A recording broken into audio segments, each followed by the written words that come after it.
Assalamualaikum warahmatullahi wabarakatuh.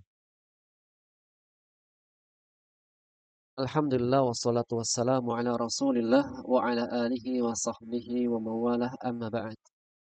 Allahumma la sahla illa ma ja'altahu sahla wa anta taj'alul hazna idza syi'ta sahla. Allahumma 'allimna ma yanfa'una wanfa'na bima 'allamtana wa dhakkirna ma nusina wa ma jahilna wa zidna ilma wa fiqha wa amala. Alhamdulillah, segala puji bagi Allah. Allah mudahkan kita untuk duduk sejenak di majelis ilmu, kita belajar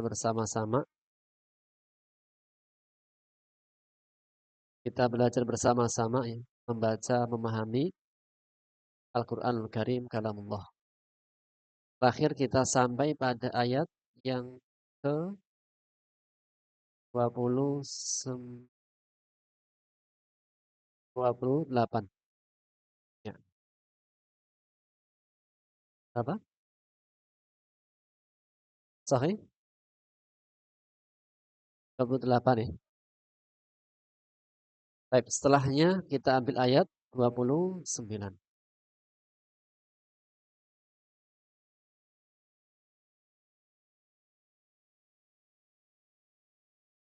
Yang jawab harus yang hadir kemarin. Berapa? 41. 41. Masya Allah. Tafsirnya 28. Ya. Butina, kita masih berapa pertemuan? 4 ya? 4 kan? Terjemahnya sudah sampai 41.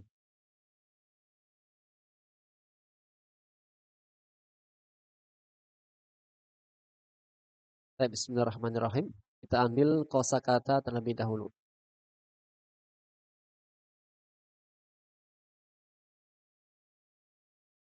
Halaman 16.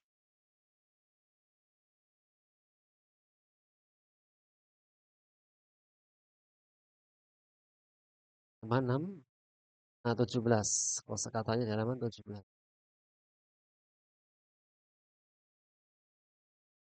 Kita baca, bismillah. Yatufuna. Artinya mereka berkeliling. Bahasa Arabnya keliling, tawaf. Apa? Tawaf. Keliling Ka'bah berapa kali putaran? Dimulai dari lampu hijau. Kalau nggak ada lampunya,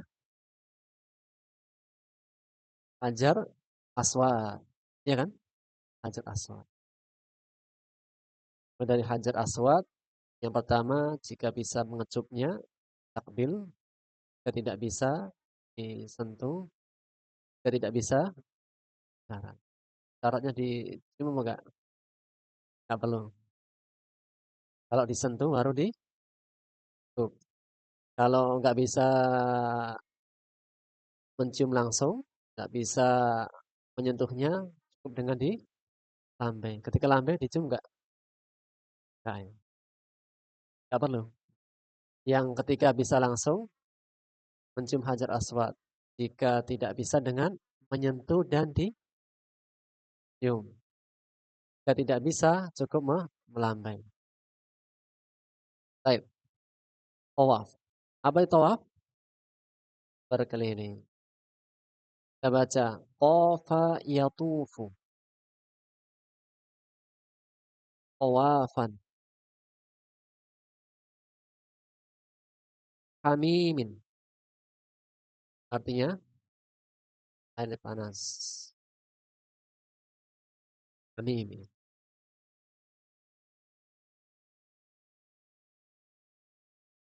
Anin. Anin. Artinya isim atau fi'il? Isim. Apa tandanya? Tanwin kasroh. Lanjut. Khofa. Artinya takut. Khaufi. Kita baca. Khofa ya khofu khaufan. Kalau jangan takut, bahasa Arabnya. La takhaf. Jangan takut, jangan sedih. Jangan takut dulu kalau tahzan ini. Jangan takut, jangan sedih. La takhaf wa la tahzan. La takhaf wa la tahzan. Khauf.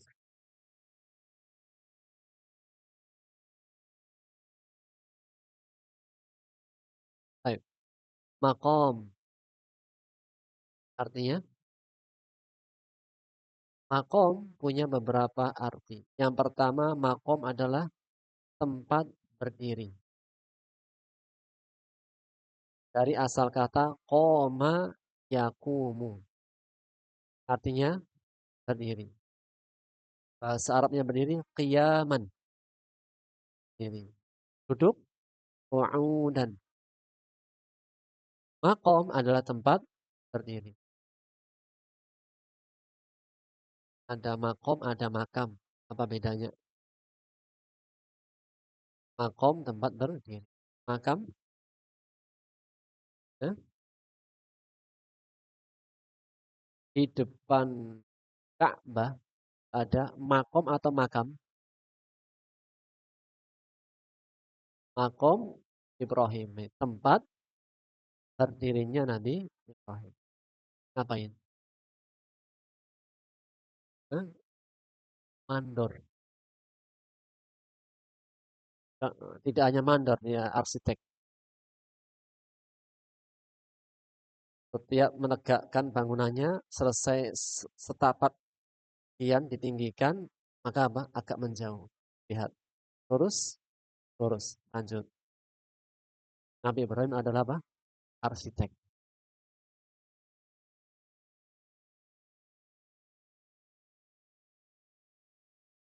Ibrahim, arsitek. Nabi Daud, tukang besi.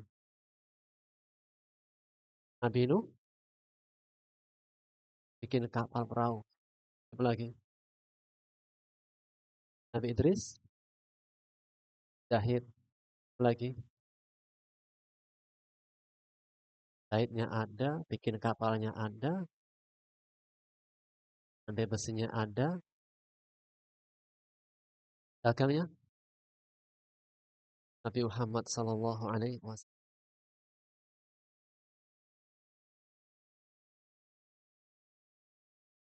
Yang pelihara kambingnya, semua para kebanyakan. Kebanyakan, mayoritas para nabi dulunya adalah seorang pengembala kambing. Ma min nabiyin illa wa kana ra'il ghanam. Rasulullah bersabda, tidaklah ada seorang nabi melainkan dulunya pernah gembala. Apa faedahnya? Latihan. Latihan, gembala kambing itu latihan. Latihan ngapain? Komando. Latihan komando. Kan pernah gembala kambing? Pernah gembala kambing? Kalau kambing itu bukan satu dua, banyak. Orang Arab kalau gembala kambing itu banyak. Bisa puluhan, bisa sampai 100. Dari kambing belajar tentang komando. Dari kambing belajar tentang kapan mbeknya ngambek, kapan mbeknya senang. Kan perlu kepekaan. Jadi, kapan istrinya ngambek, kapan istrinya nggak ngambek, itu harus apa? Perlu skill kepekaan. Sama, kapan suami ngambek, kapan suami nggak ngambek, itu juga perlu. Dan itu yang juga dikatakan Rasulullah kepada Aisyah. Wahai Aisyah, aku tahu kapan kamu ngambek, kapan kamu senang. Apa kata Aisyah? Coba buktikan. Beliau mengatakan, jika engkau sedang ngambek, engkau mengatakan, Rabbu Ibrahim. Demi Tuhan Ibrahim. Demi Tuhan Ismail. Jika baru senang, Rabbu Muhammad. Demi Tuhannya Muhammad. Kata Aisyah, benar ya Rasul. Sesungguhnya ketika aku baru jengkel, aku tidak menjauhkan diri darimu, hanya saja menjauhi nama. Jika baru kesel, itu apa? Hanya menjauhi nama, tidak menjauhi orangnya. Allahu alam. Lalu dari kambing tadi apa? Belajar kepekaan. Kapan mbeknya minta makan, kapan mbeknya minta minum, kapan mbeknya senang. Kambing kalau senang apa bunyinya? Coba. Kambing kalau dia mau makan apa kata-katanya? Kalau minum, nah kok bisa semua gimana nih? Kalau senang, pas jengkel, nah, tapi si pe, apa, pengembala dia tahu ya, kapan ini umatnya susah diajak, kapan senang itu Rasul tahu. Ya, penting memahami apa? Kepekaan. Diajak jalan-jalan, berat. Berarti apa? Berat keadaannya. Aduh. Diajak jalan-jalan, senang gembira. Ayo diajak. Ya apa? Belajar kepekaan. Baik. Tadi bahasa apa tahu? Ini bahasa apa? Makom. Baik, kita bahas lagi. Makomi. Artinya tempat berdiri. Satu. Kedua, besaran. Keagungan. Jika dikaitkan dengan Allah, maka keagungan. Makom. Makom Rabbihi. Kebesaran, keagungan. Makom Ibrahim. Tempat berdirinya Nabi Ibrahim. Atau juga kedudukan. Itu Makomam Mahmuda. Tempat yang mulia, yang terpuji. Doa setelah azan. Setelah azan. Allahumma rabba hadhihi ad-da'wati tammah was-salatil qa'imah ati Muhammadanil wab'atshu maqaman mahmud. Wab'atshu maqaman mahmudan. Dan bangkitkanlah ia Muhammad maqaman mahmuda di kedudukan yang terpuji. Coba syafaat. Kelas.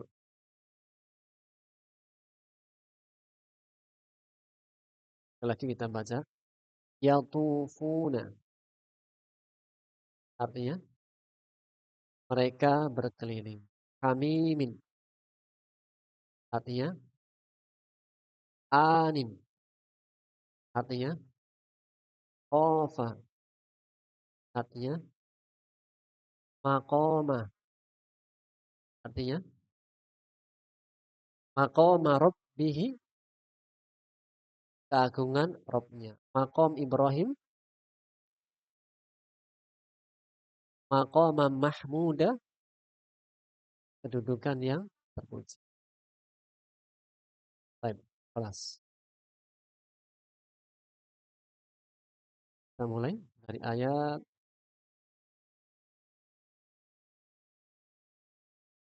44. 42 kemudian kita murojaah setelahnya.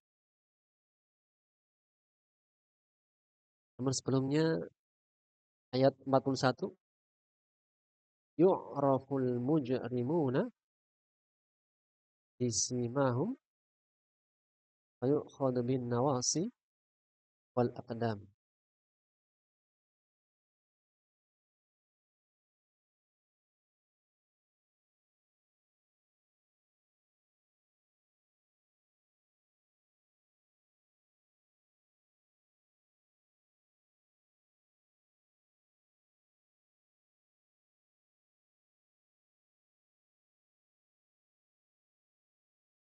Yu'raful mujrimuna bisimahum fa yu'khadhu bin nawasi wal aqdam. Diketahui orang-orang yang berbuat dosa dengan tanda-tanda mereka, lalu ditarik, direnggut ubun-ubun mereka dan kakinya. Fabi ayyi ala'i rabbikuma tukadziban. Makan, maka nikmat Tuhanmu manakah yang kalian berdua? Hadihi, hadihi, ini jahannam, neraka jahannam. Neraka mudzakkar muannas, neraka laki-laki perempuan, jahannam neraka, neraka mudzakkar muannas, muannas karena berpasangan. Pasangannya neraka jannah. Coba jahannam mudzakkar muannas, muannas. Dalam bahasa Arab setiap kata itu punya kategori muannas atau mudzakkar. Itu laki-laki atau perempuan. Majas. Majas. Baik. Lagi hadhihi, inilah jahannam allati, yang yukadzibu, mendustakan,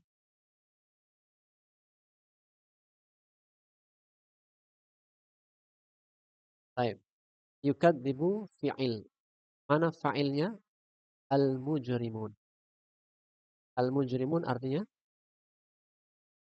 mujrim, orang-orang yang berbuat dosa. Atau kalau bahasa di jalanan, mujrim artinya preman. Mujrim, orang yang jahat. Baik, yukadzibu, mendustakan, al-mujrimun, orang-orang yang berbuat dosa, biha, nya, mendustakannya.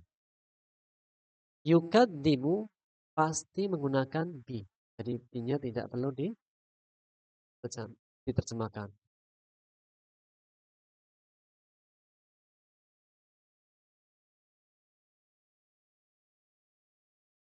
Surat Al-Ma'un ayat pertama.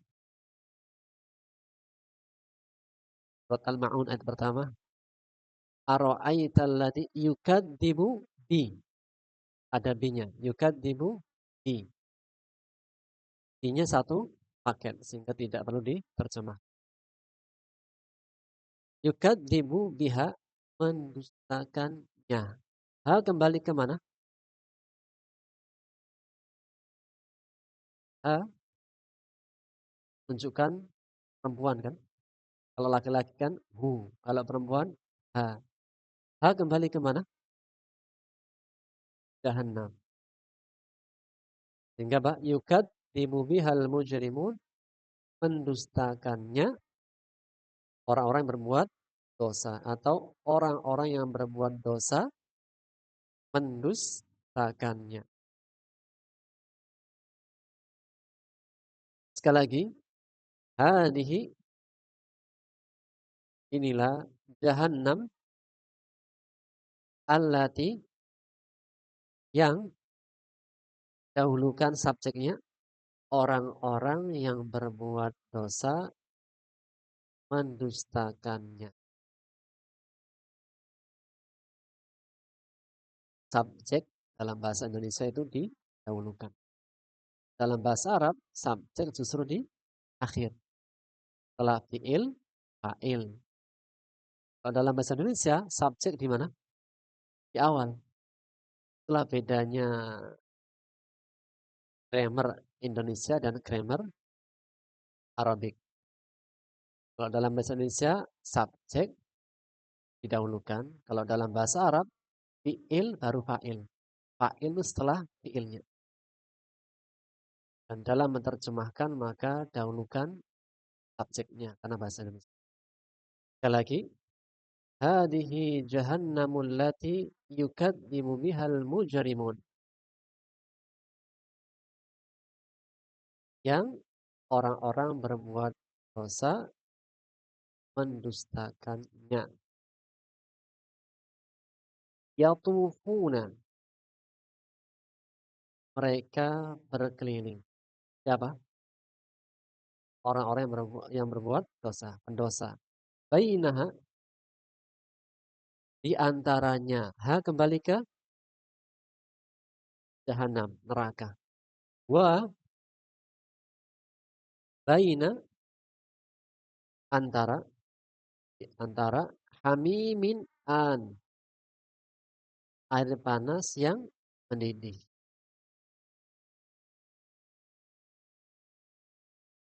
Tawaf, di antara, mengelilingi antara api neraka dan air yang sempurna. Yatufuna bainaha wa baina hamimin an.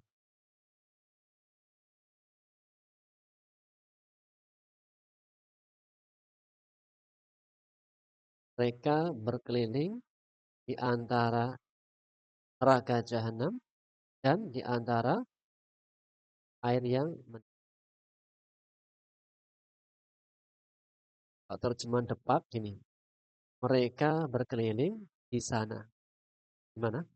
Neraka jahanam dan di antara air panas yang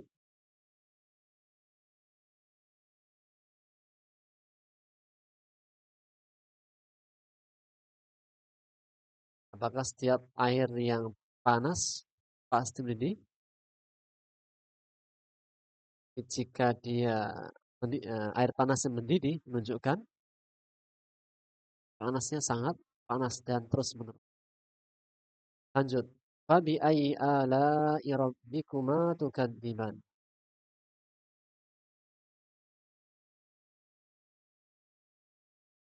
Maka nikmat Tuhanmu manakah yang kalian berdua wa li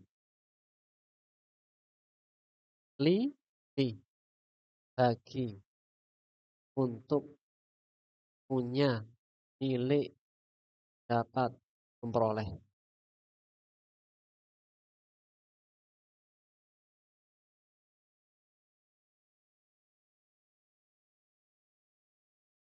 Baik. Sekali lagi wa li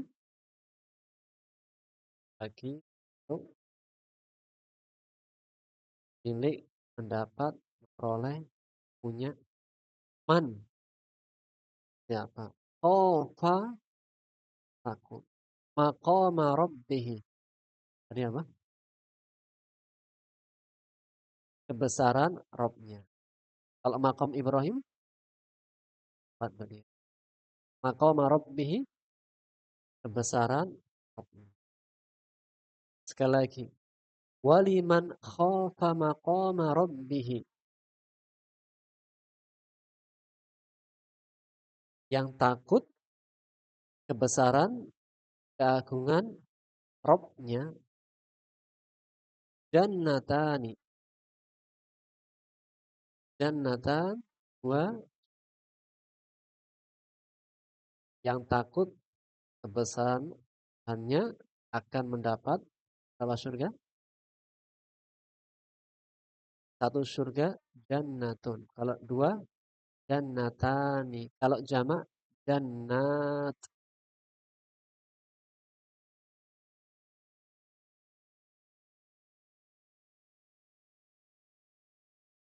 Sempurna. Waliman khafa maqama rabbihi jannatan.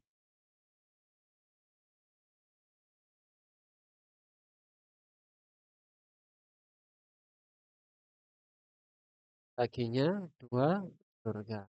Atau baginya di awal. Dan bagi siapa yang takut kebesaran Robnya dua surga. Atau dan siapa yang takut kebesaran keagungan Robnya baginya dua surga.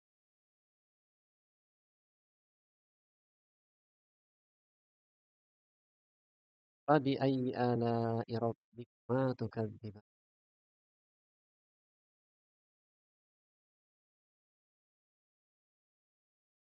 Lagi, fabi ayyi ala'i rabbikuma tukadziban.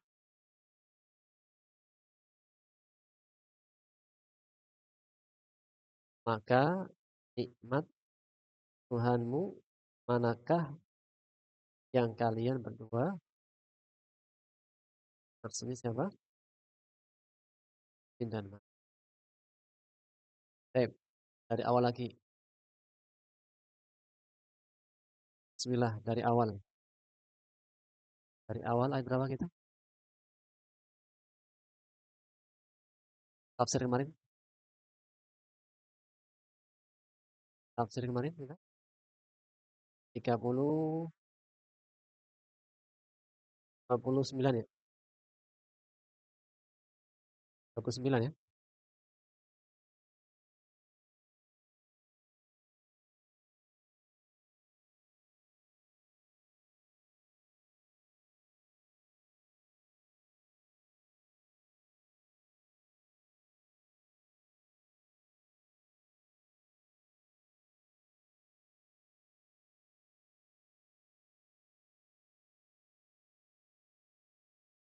Dua puluh sembilan.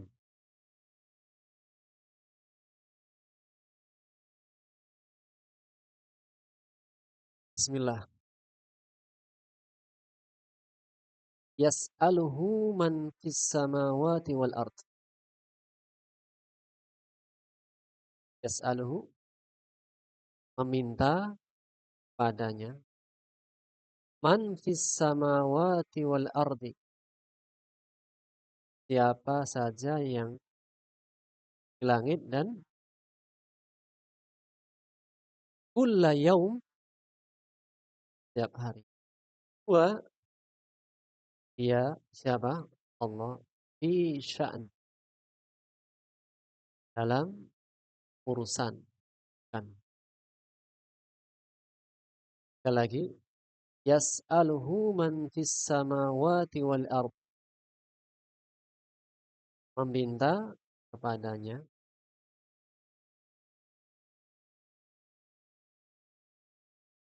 setiap hari ya dalam kesedihan.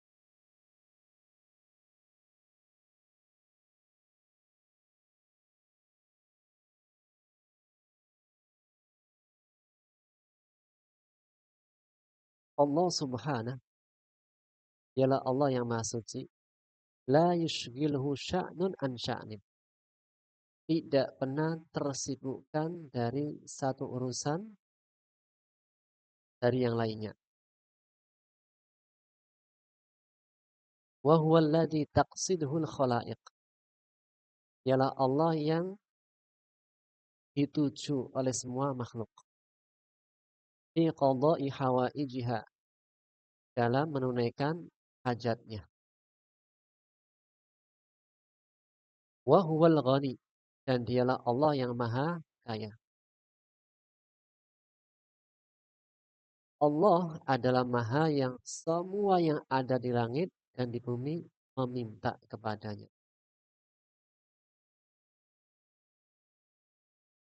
Dan setiap hari Allah dalam urusan. Urusan semua makhluk yang ada di langit dan yang dialah Allah tidak pernah tersibukkan dari semua urusan yang ada. Tunjukkan Allah Maha, Allah Maha kuat, Allah Maha kaya, Allah Maha mampu. Tidak pernah tersibukkan dengan semua urusan. Meskipun setiap hari diminta oleh makhluknya yang ada di langit dan di bumi. Kita nih sebagai manusia, jika sudah punya beberapa urusan, bagaimana Pak? Punya satu anak sibuk nggak? Dua, tiga, empat, lima.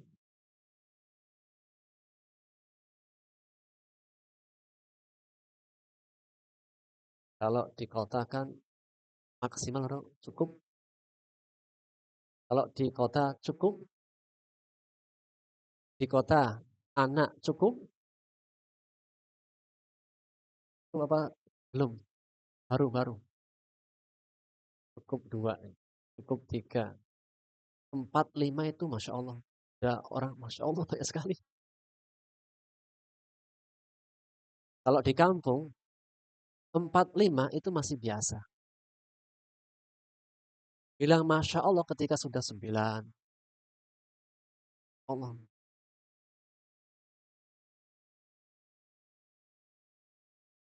Kita saja yang baru punya dua ekor, itu sibuknya terkadang kalang kabut. Sibuknya luar biasa. Ini Allah setiap hari yang diminta oleh seluruh makhluknya. Setiap hari dalam urusan. Dan itu Allah tidak tersibukkan darinya. Menunjukkan Allah itu maha mampu, maha kaya, maha as-somad. As-somad Allah tempat bergantung.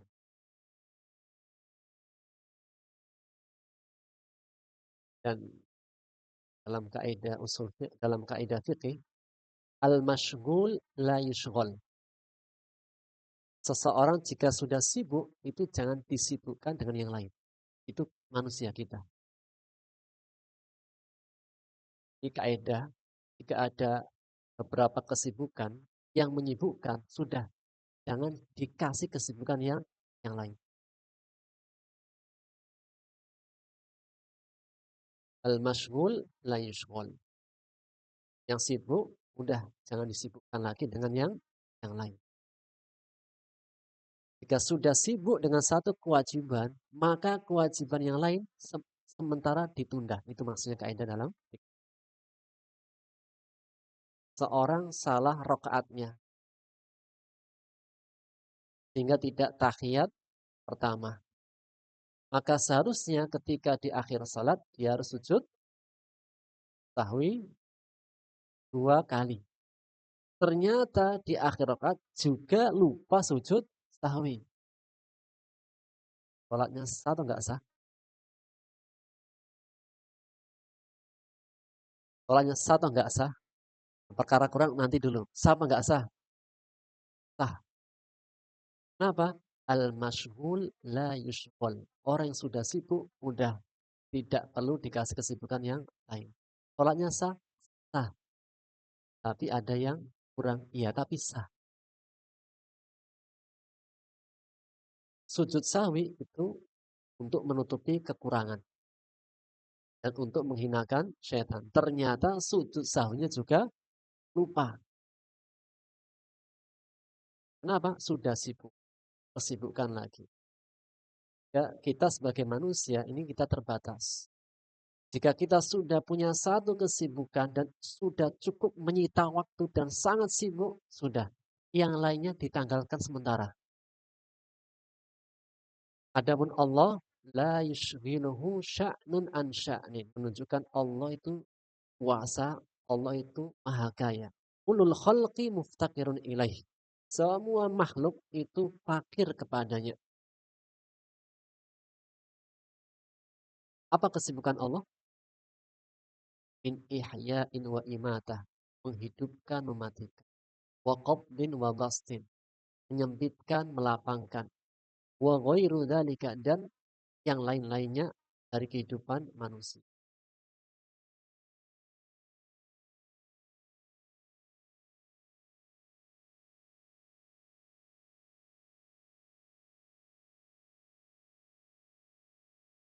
Kata Abu Darda dari Nabi Shallallahu Alaihi Wasallam, di antara kesibukan Allah adalah memberi ampunan, menghilangkan kesulitan, meninggikan, merendahkan suatu kaum dan meninggikan. Di antara kesibukan Allah Subhanahu Wa Taala, Allah memenuhi semua hajat makhluknya dan Allah tidak tergantikan darinya. Wahada, dan ini min tamam in'amihi, di antara bentuk kesempurnaan nikmat Allah. Allah Maha Pemberi nikmat. Di antara nikmatnya, Allah Maha yang dimintai segala bentuk hajat. Dan jika Allah dimintai semua hajat manusia, makhluknya di langit dan di bumi, Allah tidak pernah tersibuk.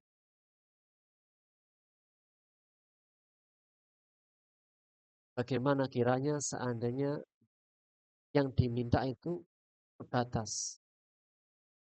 Yang satu minta dikirim cepat, yang satu mintanya dikirim pagi, yang satu minta dikirim sore.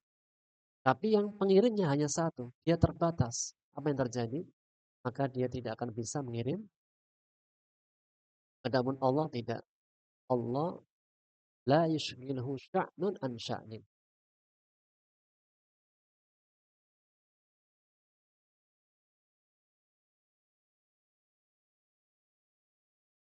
Ayat setelahnya. Fabi ayyi ala'i rabbikuma tukadziban. Maka nikmat Tuhan manakah yang kalian akan? Nah, maha kaya Allah, maha kuasa Allah menunjukkan nikmat bagi hidupnya. Ya, siapapun yang punya hajat bisa menyampaikan kapanpun dan dimanapun tanpa menunggu antrian. Jika Allah tersibukkan, maka akan ada banyak antrian. Sebagaimana perkataan orang-orang Yahudi. Orang Yahudi mengatakan hari Sabtu Allah itu lelah capek. Orang Yahudi. Ya, hari Sabtu libur. Kenapa? Karena sudah capek dan lelah. Mereka menisbatkan capek dan lelah pada Allah yang maha kaya, Allah yang maha kuasa.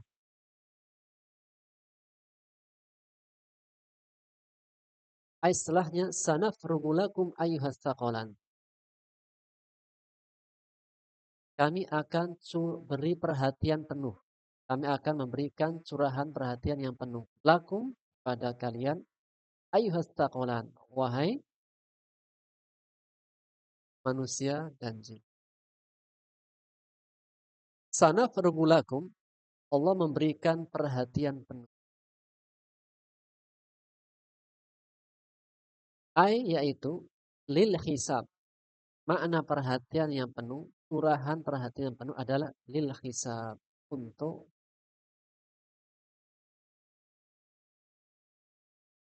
wa fi hada, maka dalam hisab wa'idunil musi wa wa'dunil muhsin.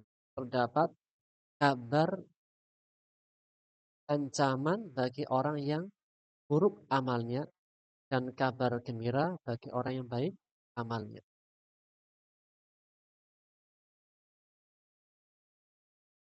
Fabi ayyi ala'i rabbikuma tukadziban. Nikmat Tuhan manakah yang kalian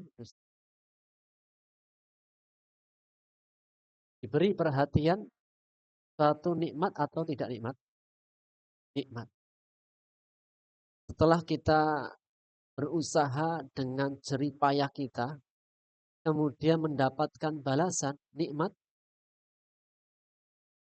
dengan adanya hisab, orang yang baik diberikan balasan rahmat dan fadl. Orang yang berbuat keburukan diberi balasan adil. Balasan Allah kepada orang yang baik atas dasar rahmat dan karunia. Balasan orang yang berbuat buruk atas dasar adil. Kalau kita baca Quran, jika Allah membalas kebaikan, balasan itu adil, seimbang, atau rahmat. Rahmat. Jika menyebutkan surga, semua yang masuk surga atas dasar rahmat. Jika Allah membalas, membalasnya dengan sepadan atau di ahsan, dengan lebih baik. Dengan lebih baik. Dalam perkara membalas kebaikan, Allah tidak pernah menggunakan lafaz adil.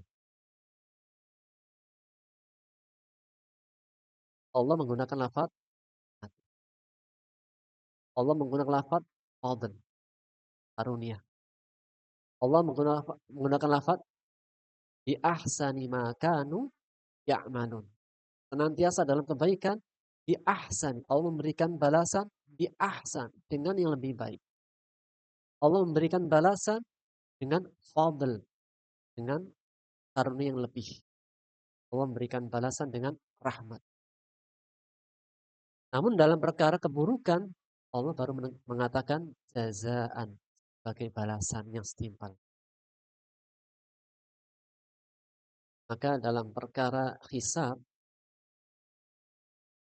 dalamnya ada hikmat. Setelah kita jeripaya, capek, lelah dalam kebaikan, apa yang kita harapkan? Orang pekerja, setelah dia kerja, apa yang ditunggu-tunggu? Balasan. Dalam memberikan balasan, menyegerakan atau menunda? Disegerakan. Dalam perkara duniawi, hakun adami, jika kita memberikan balasan, jika bisa, qabla an yajifa irqu, sebelum keringatnya tinggi. Jika bisa. Kerja kantoran gimana? Hah? Bulan ya? Bulan. Udah kering nanti. Alakul hal apa?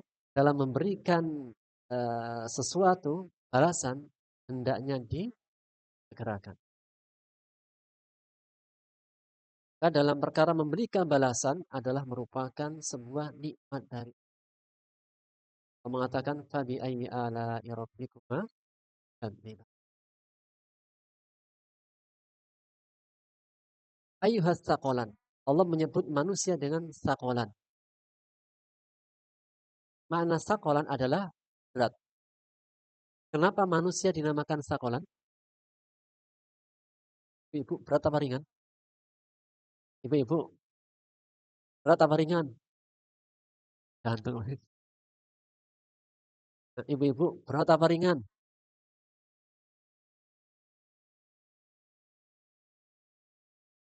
Allah mengatakan, sanafrugu lakum ayyuhas saqalan. Kami curahkan penuh perhatian kepada kalian, wahai manusia. Perhatian penuh apa? Hisab. Diperhatikan.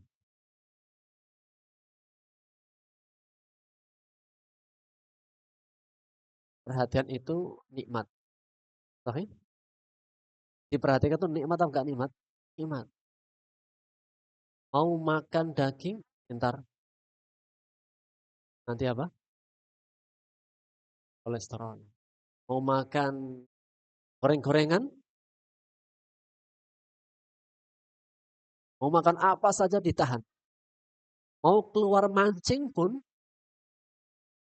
mau keluar jalan-jalan pun, tahan. Diperhatikan. Maka perhatian adalah bukti kebaikan. Kesakolan berat. Kenapa manusia dinamakan berat? Dan jin.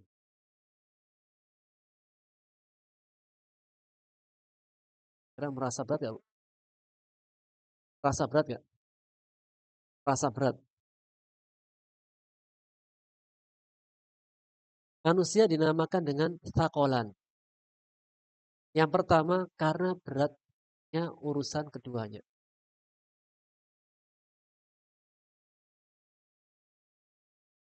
Urusan berat gak? Urusannya manusia dan jin berat? Berat.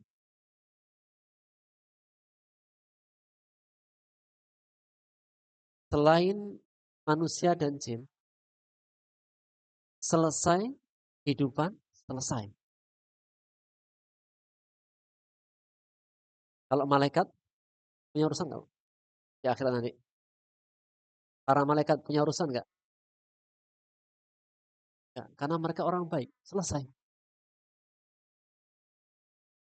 Yang punya urusan siapa? Manusia dan jin. Kalau malaikat selesai. Mereka semuanya orang baik.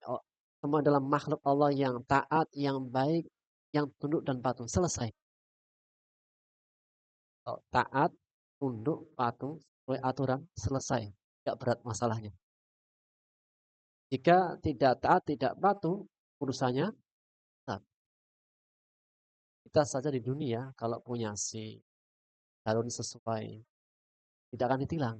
Tapi kalau nggak punya SIM, jalurnya ambil jalur yang lain, baru ada urusan. Demikian juga dengan manusia dan jin. Kalau semua hewan selesai. Selesai urusan, selesai.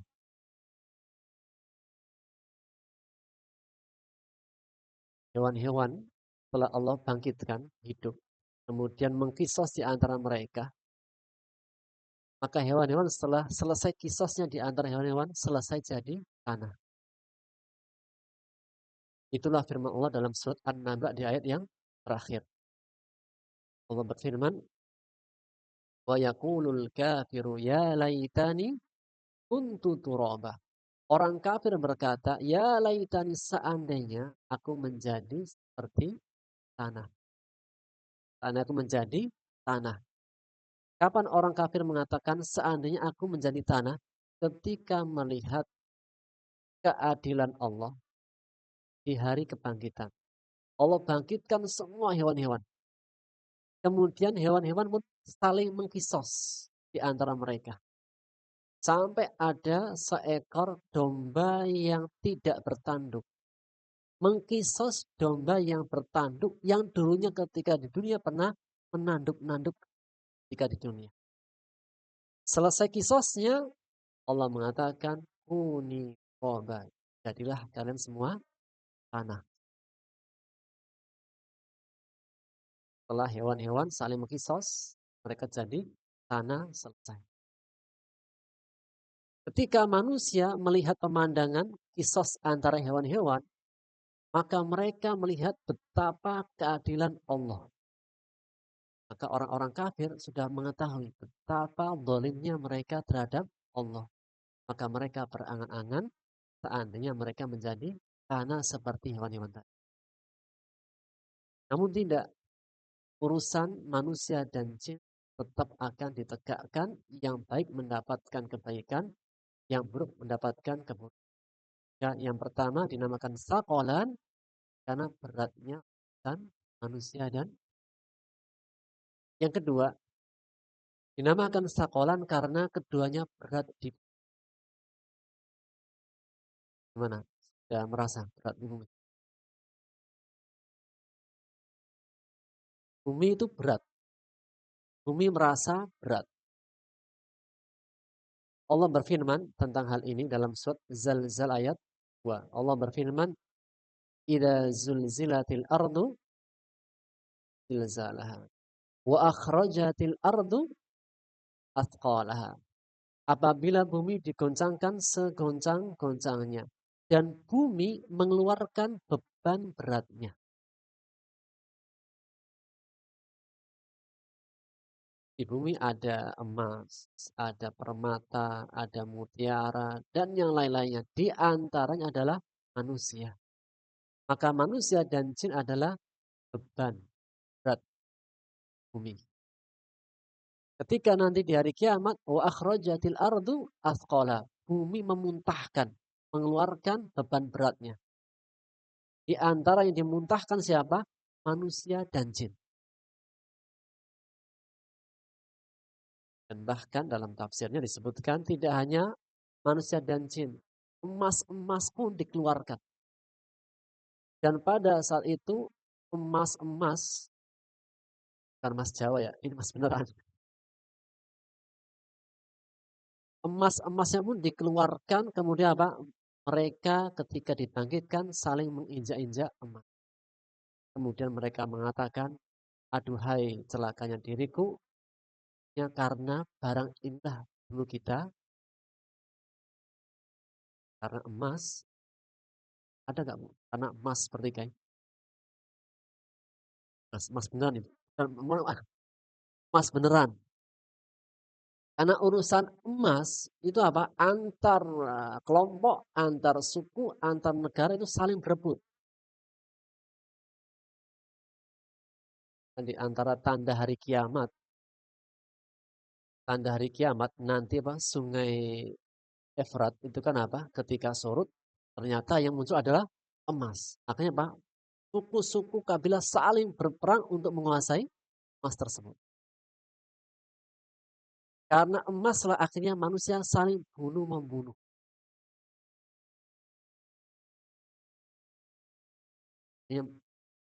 Ketika hari kebangkitan, mereka saling menyesali. Karena inilah dulu kami saling perang, saling bunuh-membunuh di antara manusia. Maka ya, manusia dinamakan sakolan karena keduanya berat. Yang ketiga, karena keduanya berat dengan memang bahwasanya dosa itu ada beban beratnya.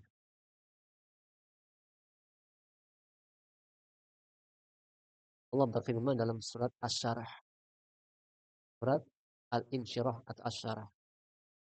Allah berfirman, alam nasyrah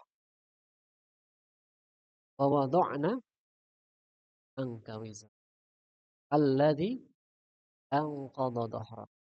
Artinya, alam nasyrah laka sadrak. Bukankah kami telah lapangkan dadamu? Nikmat punya hati yang lapang, nikmat yang kedua, wa wada'na anka wizrak, dan kami telah menurunkan, melepaskan, menanggalkan beban beratmu. Al-wizr, al-wizr arti aslinya dosa. Dosa itu beban. Alladzi anqadha dhahrak, yang telah memberatkan punggungmu. Hal ini menegaskan bahwasanya dosa itu berat. Dosa itu membebani. Jika kita di hari hisab tidak punya dosa gimana? Nah, tapi jika kita punya dosa, tahan kita. Jangankan hisab akhirat. Kita kalau masuk supermarket, swalayan, yang baru ada kan? Swalayan baru. Kita masuk ke swalayan, kita ambil barang-barang, kemudian kita taruh. Semakin banyak yang kita ambil, hisabnya semakin banyak. Semakin banyak kezaliman dan dosa yang kita ambil, semakin banyak nikmat yang kita ambil dan kita tidak tunaikan rasa syukurnya, maka hisabnya semakin. Kalau di kasir, yang bawa barang banyak sama yang barang sedikit, sama atau beda? Ya, siapa yang lama? Yang bawa banyak. Kalau punya nikmat, tidak ditunaikan rasa syukur dan haknya, hisabnya panjang. Jika punya nikmat, ditunaikan rasa syukur dan haknya, insya Allah hisaban yasir. Hisabnya itu kembali kepada ayat, maka makna sakolan pada 3 makna. Urusannya itu adalah berat di bumi atau keduanya berat dengan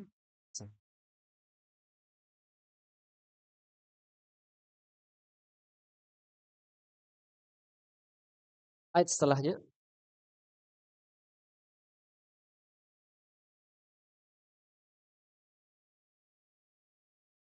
ya ma'syaral jin.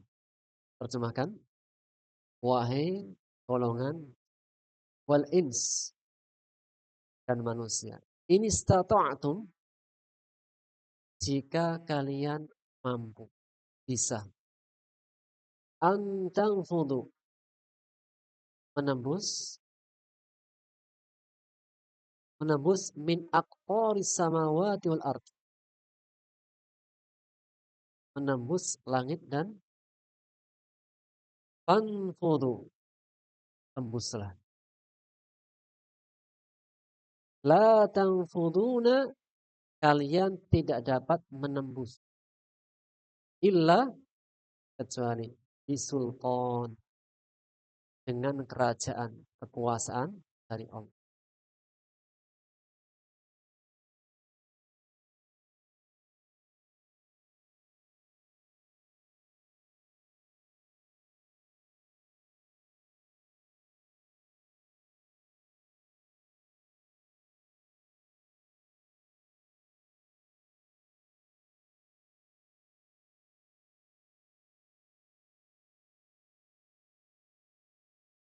Ayat ini adalah nida yaumal qiyamah. Ila hadan nida yaumal qiyamah. Ini adalah ayat panggilan. Yang pertama yaitu ila, ada yang menegaskan nida yaumal qiyamah, panggilan pada hari kiamat. Saat manusia dikumpulkan semuanya di padang mahsyar, maka disuruh kepada mereka, kepada manusia dan jin. Ya ma'syarul jin, wahai golongan jin dan manusia. Ini stata'tum, jika kalian mampu untuk menembus langit dan bumi, tembuslah. Kalian tidak akan bisa menembus kecuali dengan kekuasaan dariku, dari Allah.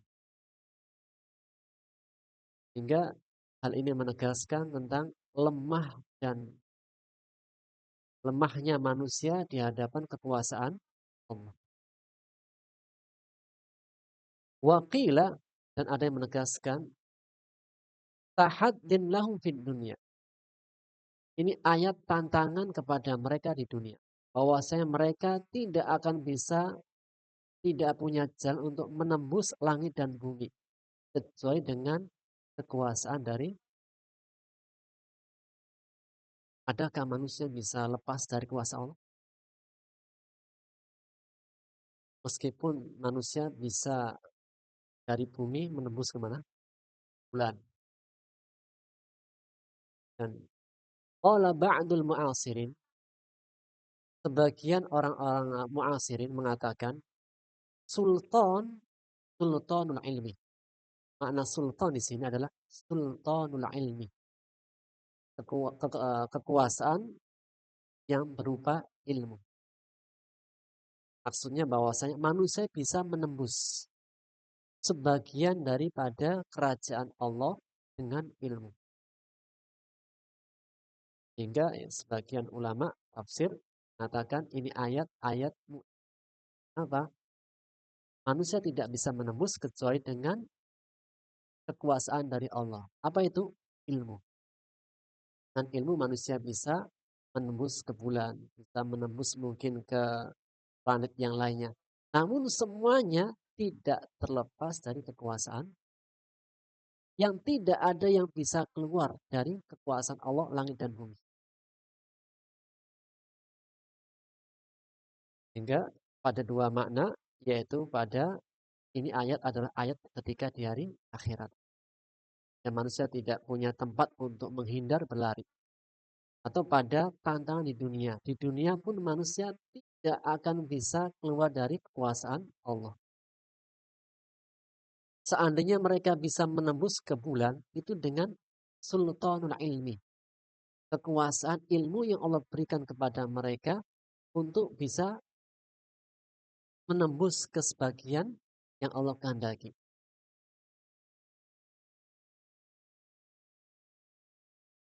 Hal ini menegaskan akan betapa lemahnya manusia dan jin hadapan kuasa. Karena untuk menegaskan hisab, menegaskan balasan, maka harus menunjukkan kekuasaan. Allah itu Maha yang bisa membalas, bisa menegakkan balasan. Untuk bisa menegakkan balasan, maka harus ada dua syarat yang terpenuhi. Syarat yang pertama, Allah harus alim, mengetahui. Yang kedua adalah syarat yang kedua, qadir. Allah harus maha kuasa dan maha. Tanpa alim dan qadir, maka jaza balasan tidak akan bisa ditegakkan. Oh, ada maling yang sedang maling ke sebuah tempat. Kemudian satpamnya tidak ada yang tahu, CCTV-nya rusak. Kira-kira bisa ditangkap malingnya? Tidak. Karena tidak ada yang tahu. Meskipun punya kuasa. Atau sebaliknya, malingnya diketahui. CCTV-nya ada, satpamnya juga melihat, tapi malingnya ini dedengkotnya preman. Satpamnya nggak berani, yang lihat pun nggak berani. Meskipun tahu apakah bisa menegakkan hukuman? Tidak. Jika tahu tapi tidak kuasa, tidak bisa menegakkan. Punya kuasa, tidak tahu, juga tidak bisa menegakkan. Untuk bisa menegakkan balasan yang baik atau buruk, harus ada alim wa qadir. Maha tahu dan maha kuasa. Ketika Allah mengatakan ayat sebelumnya, sanafrugu lakum ayyuhas saqalan. Kami akan curahkan perhatian untuk hisab, wahai manusia dan jin. Hanya Allah menyebutkan kuasanya Allah dan lemahnya manusia. Apa lemahnya manusia? Manusia tidak akan bisa menembus langit dan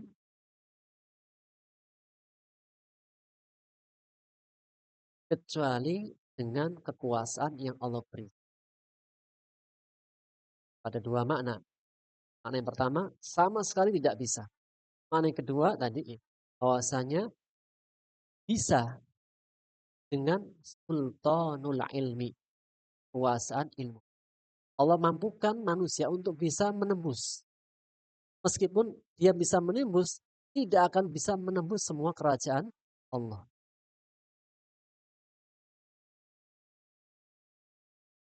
Ya, untuk keluar dari kerajaan Allah, untuk keluar dari kekuasaan Allah, tidak ada yang mampu darinya. Ya, pernah ada seseorang yang menghadap Ali bin Abi Thalib.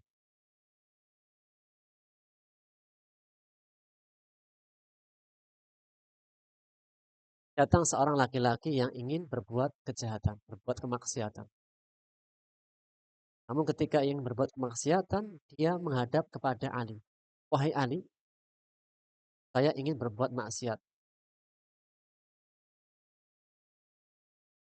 Kira-kira apa nasihatmu sebelum aku berbuat maksiat? Wah, ini premannya zaman salafus soleh. Jadi mau berbuat jahat itu apa? Izin dulu kepada pemimpinnya. Ali mengatakan, ya silahkan berbuat, silahkan melakukan dosa. Namun penuhi dulu 5 syarat. Syarat yang pertama, jika engkau ingin bermaksiat, berbuat dosa, maka coba engkau bersembunyi dalam persembunyian yang tidak akan dilihat oleh Allah. Silahkan bersembunyi di tempat yang Allah tidak akan lihat. Tadi mengatakan, Subhanallah, Maha suci Allah. Bagaimana aku bisa bersembunyi Sedangkan Allah la takhfa alaihi khafiyah.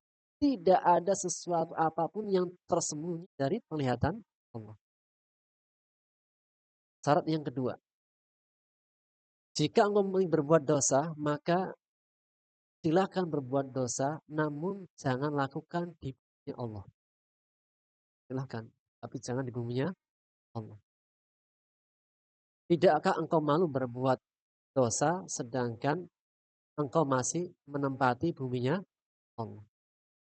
Ada yang mengatakan, tidaklah semua kerajaan pasti dalam kekuasaan kerajaan. Yang ketiga, jika engkau berbuat dosa, maka janganlah engkau memakan dari rezekinya. Silakan berbuat dosa, tapi jangan makan dan minum dari rezekinya. Ada yang mengatakan, subhanallah, tidak ada satu kenikmatan pun, tidak ada satu rezeki pun, melainkan dari Allah Subhanahu wa Ta'ala.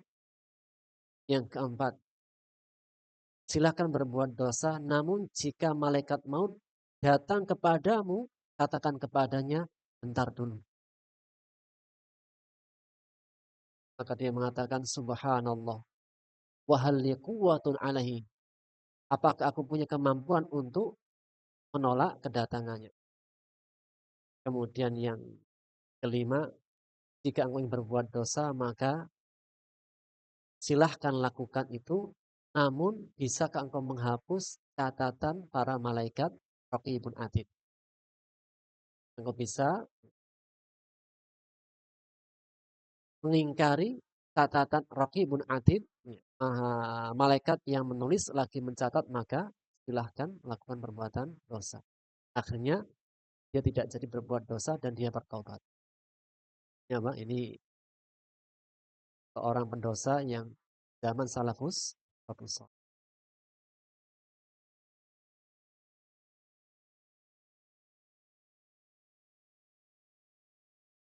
Ayat setelahnya,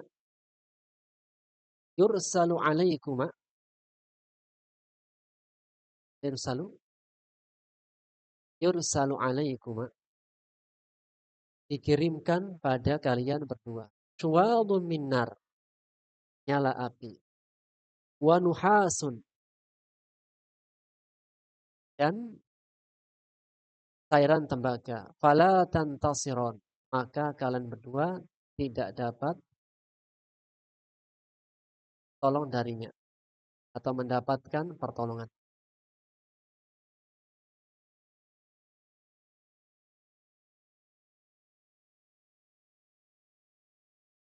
Abi ayyi ala'i rabbikuma tukadziban. Maka nikmat Tuhan manakah yang kalian berdua? Ayat ini memberikan tentang peringatan akan ancaman Allah. Dalam peringatan terdapat nikmat. Dalam peringatan terdapat nikmat. Sebelum masuk dalam api neraka, sebelum mendapatkan siksa dengan cairan tembaga yang sangat panas, Allah sudah memberikan peringatan. Kelak nanti di antara hukuman di akhirat adalah syuwadun minnar, nyala api dan juga cairan tembaga yang sangat panas yang kalian tidak akan dapat ditolong dan mendapatkan pertolongan. Hal ini menegaskan nikmat dari Allah sebelum terjadi sudah diberikan peringatan warning. Seorang jika jatuh di jurang itu atas dasar tidak tahu. Kemudian dengan seseorang yang sebelum jatuh sudah diberikan warning. Tentunya Pak, maka memberi warning, memberikan peringatan adalah bukti tanda kasih sayang, dan segala sesuatu itu punya tanda. Kita saja di dunia, kita ini jika sudah capek, lelah, apa warningnya?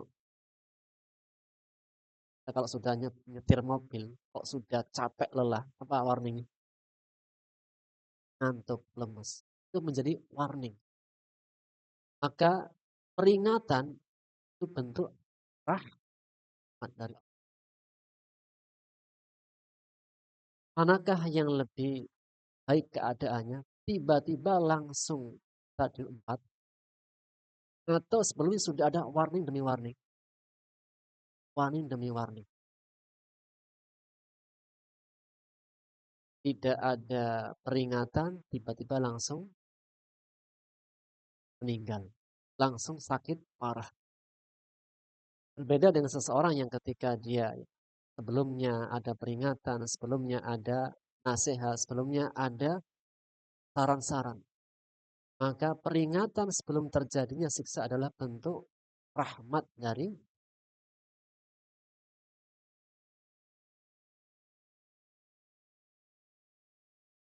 maka kelak nanti kan di hari akhirat ada nyala api dan cairan tembaga yang ditujukan kepada mereka. Yursal. Mana yursal adalah dikirim. Kan Abi Hurairah. Dari Abu Hurairah. Dalam hadis riwayat Bukhari.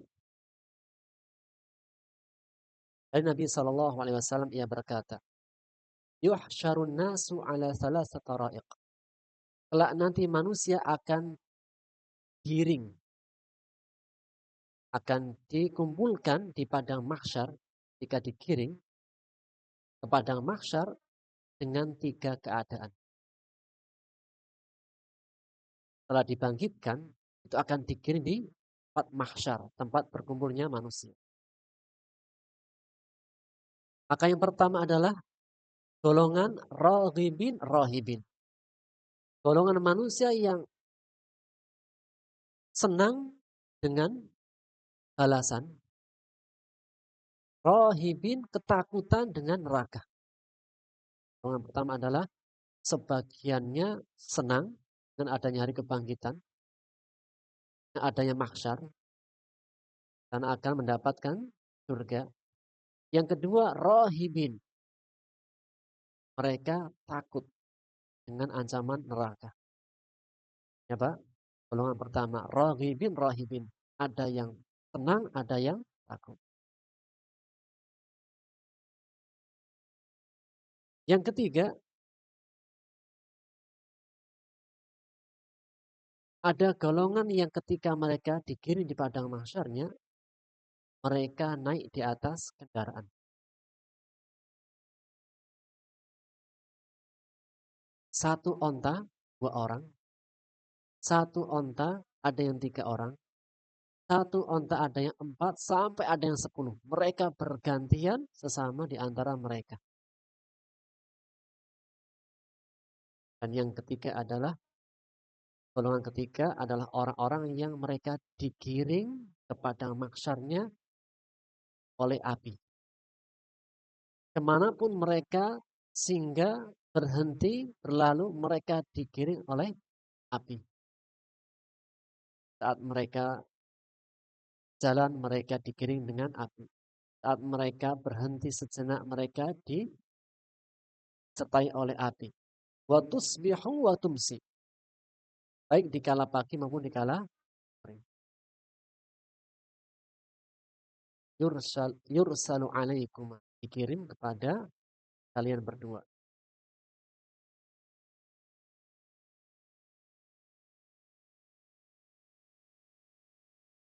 Fabi ayyi ala'i rabbikuma tukadziban.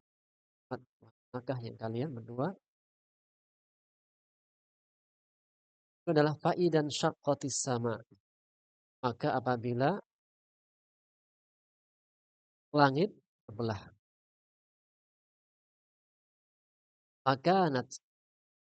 maka ia menjadi wardah kedihan. Wardah mawar, mawar merah, mawar kedihan seperti kilauan minyak. Antara fenomena hari akhirat. Ketika terjadi hari kiamat, maka langit pun pecah menjadi seperti mawar merah, mawar merah yang menghitam seperti kilauan. Langit yang kita lihat saat ini, warnanya, kita lihat langit, indah bukan? Indah. Tapi ketika berubah menjadi merah, kehitam-hitaman, yang muncul di hati itu rasa takut atau senang? Takut. Karena kalau sudah merah, menghitam, kita takut. Jangankan langit. Kita kalau lihat wajahnya orang memerah gimana? Kalau wajahnya orang memerah tandanya apa? Marah. Memang kalau warna merah itu apa? Kalau warna merah biasanya apa? Tandanya sudah marah. Darah saja, darah. Darah yang segar dan darah yang menakutkan, darah apa? Merahnya menghitam. Sehingga warna merah menghitam menunjukkan sesuatu ancaman yang berat. Sesuatu yang menakutkan.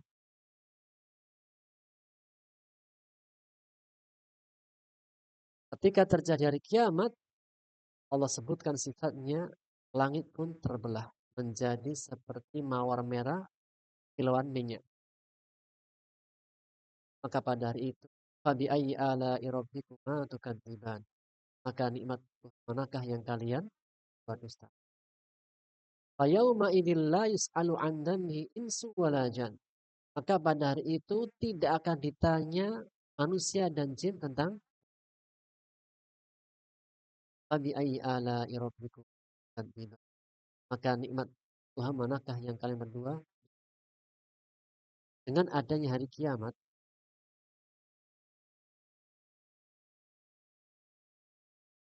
dari mana sisi ini? Mana sisi hari kiamat? Adanya hari kiamat. Dan disebutkan tentang hari kiamat. Kemudian disebutkan fabi ayyi ala'i rabbikum tukadziban. Hari kiamat itu nikmat atau nikmat? Bagi siapa? Bagi orang-orang yang berbuat baik. Yang berbuat jahat, maka jangan mencela kecuali dirinya. Dengan adanya hari kiamat, ada semua kebaikan. Ada kenikmatan.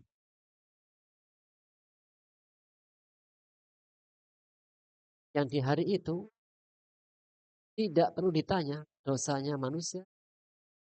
Kenapa? Yu'raful mujrimun. Karena orang-orang yang berbuat dosa sudah dikenal, diketahui dengan tanda-tanda. Bisimahum, dengan tanda-tandanya. Fayu'khadu bin nawasi wal aqdam. Maka orang-orang yang berbuat dosa akan direngut, ditarik ubun-ubun dan kaki-kakinya. Jika terjadi hari kiamat, manusia dibangkitkan, dan manusia kumpulkan di padang mahsyarnya, maka keadaan manusia terbagi menjadi dua. Ada yang mendapatkan kenikmatan, ada yang mendapatkan kesengsaraan.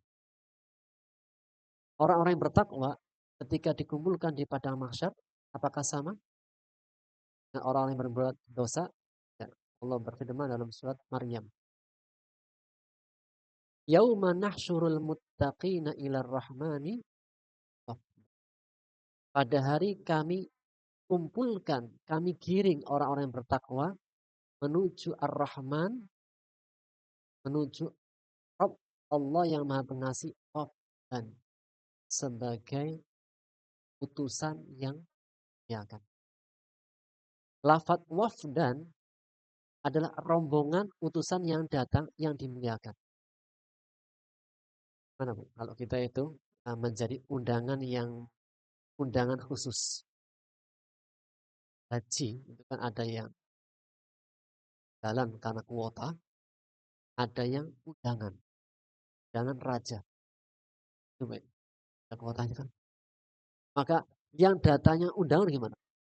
Hotelnya hotel pada umumnya atau khusus? Kendaraannya khusus.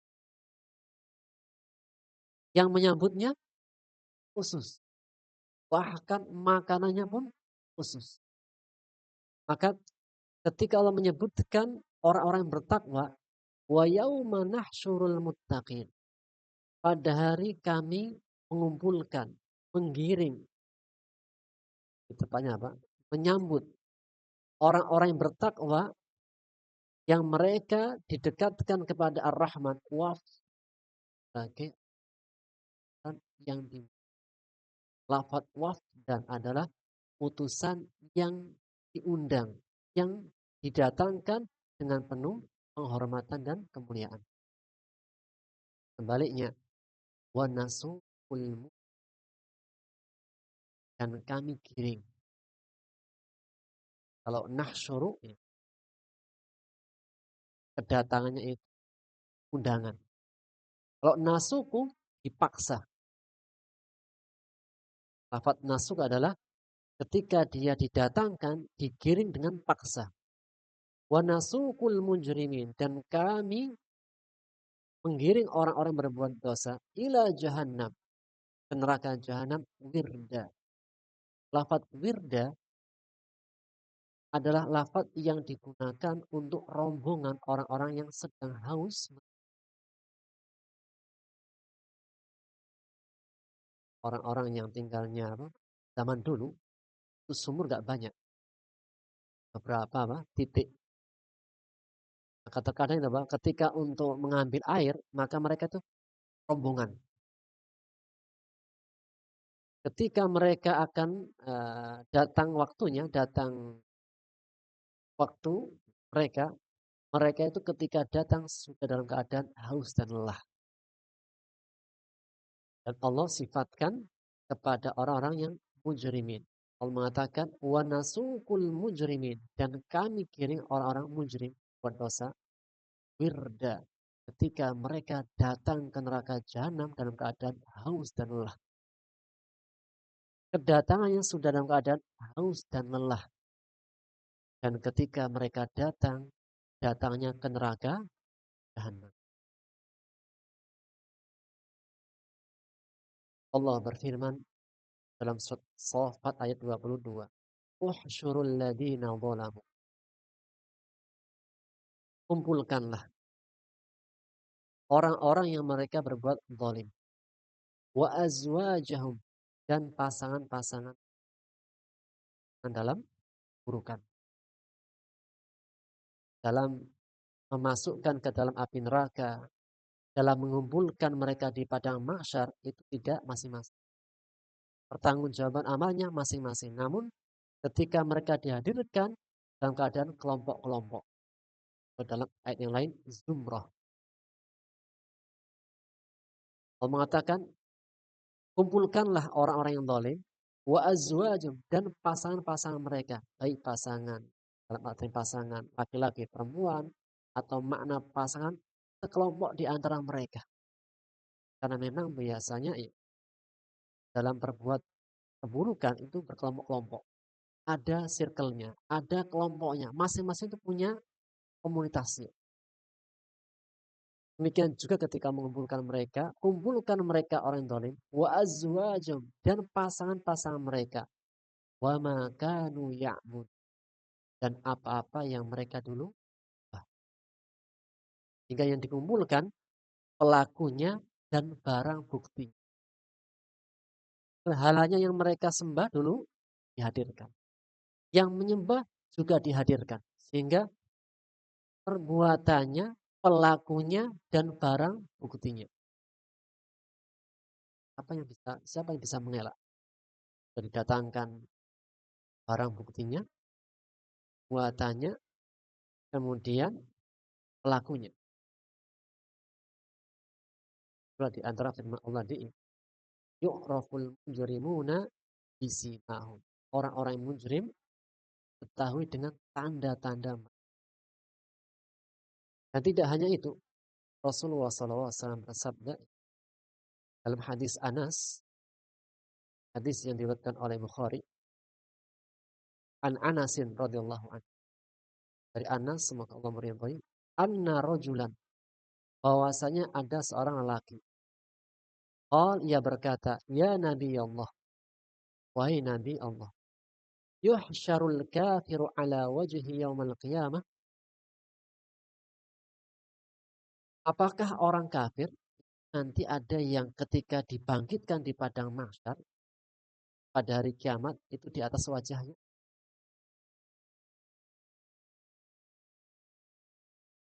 Ada orang kafir itu yang ketika dibangkitkan wajahnya kaki yang di atas, wajahnya yang di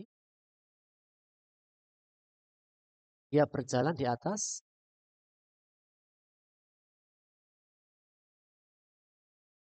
bisa. Bisa nggak orang itu berjalan di atas wajahnya? Wajahnya yang buat kaki, kaki yang buat kepala. Kaki jadi kepala, kepala jadi kaki. Kemudian dia berjalan di atas wajahnya. Qal, maka Rasul mengatakan, "Alaisal ladzi amsyahu ala rijlain fid dunya qadiran ala ayyamshiyahu ala wajhi." Bukankah Maha yang mampu menjadikan manusia berjalan dengan dua kaki di dunia? Maha mampu menjadikan berjalan dengan wajahnya pada hari yang menjadikan kita itu bisa berjalan di atas dua kaki. Maka Maha yang mampu menjadikan manusia berjalan dengan dua kaki. Dia juga mampu menjadikan manusia berjalan dengan Allah di dunia. Dengan dua, ada yang berjalan dengan empat kaki. Dan dengan dua kaki manusia. Allah alam. Yang empat kaki, tim, kambing, berkorban. Yang lebih dari empat kaki, kaki seribu. Namanya sekarang kaki seribu, pasti kaki seribu. Ada yang lebih dari empat kaki, yang berjalan dengan perutnya.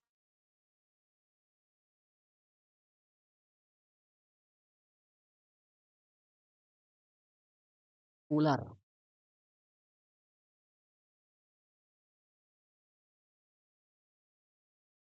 Ular ya, itu kok bisa ya berjalan dengan perutnya. Kita aja kalau berjalan dengan perut gimana?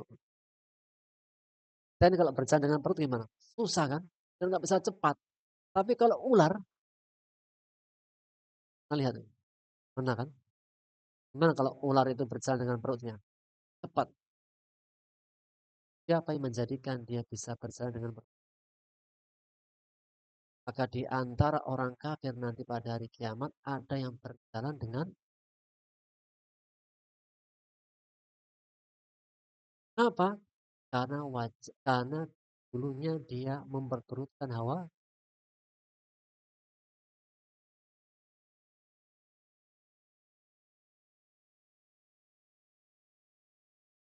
Allah berfirman dalam surat Al-Mulk, "Afaman yamshi ibban ala wajhihi ahda amman yamshi sawiyan ala siratin mustaqim."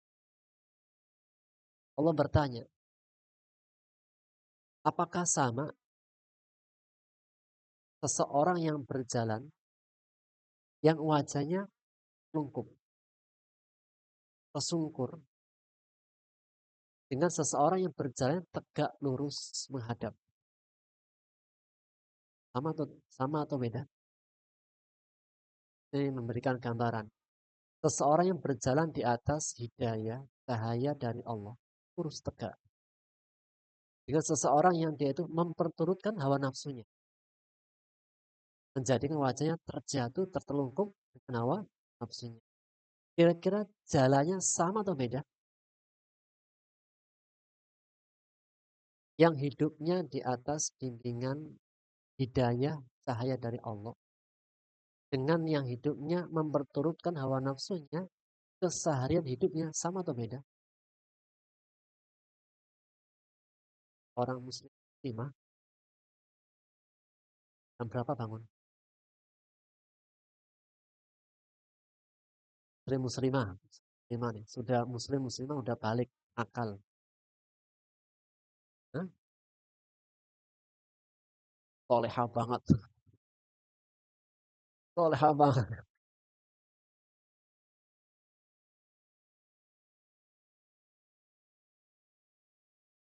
Subuh jam berapa sekarang? Berapa? Setengah lima. Berarti ya Pak, maksimalnya lah gitu. Bangunnya jam berapa? Harusnya subuh jam setengah. Ya maksimalnya lah jam berapa? Jam lima. Atau sebelum waktu subuh. Kapan waktu bus? Kapan waktu subuh lewat? Turuk ketika sudah ada mentari pagi. Matahari ke ujung ketika matahari sudah muncul, sudah terbit. Maka waktu subuh sudah, kalau mau mendapatkan subuh, maka bangunnya harus dari jam 4 tadi. Tahajud witir. Witir dulu baru apa? Witir baru tidur lagi. Karena witirnya kebanyakan akhirnya Pak subuhnya lewat.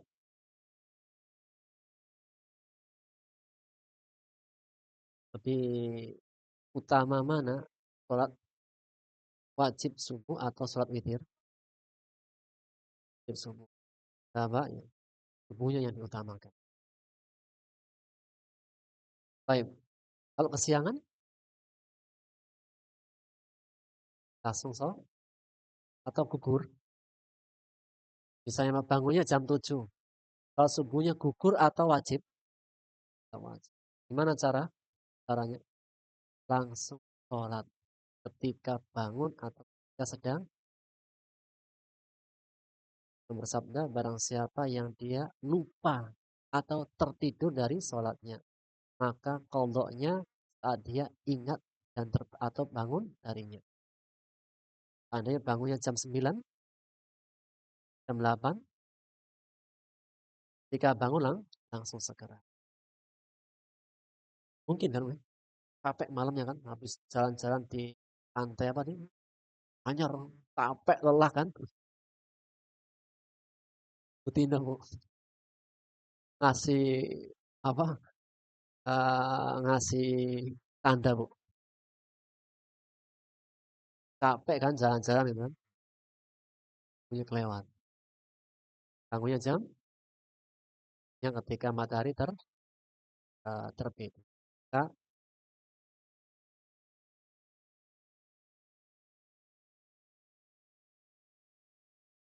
Rasulullah pernah nggak kesiangan? Kali. Ya perjalanan dari perang, jadi apa? Selesai perjalanan jauh cukup lelah. Rasul bilang, wahai Bilal, kita tak istirahat, kamu jangan. Nanti ada. Tak bilang aman, insya Allah. Saya sudah terbiasa bangun. Karena kan orang kalau sudah terbiasa kan refleks. Ternyata bilanya ikut tidur. Ketika bangun ternyata matahari sudah, Rasulullah, wahai Bilal, bukankah sudah kita katakan sama kamu jangan ikut-ikutan? Tuh. Tapi sudah terlewat. Akhirnya apa? Ketika bangun, wahai Bilal, azan. Dan so, kalau bangunnya, tubuhnya wajib atau sudah gugur? Dan duhur nih, dan duhur. Tubuhnya tetap wajib atau sudah gugur? Tetap wajib. Nanti, Allah. Sudah datang duhur. Sholat duhur dulu apa pondok dulu? Atau, hah?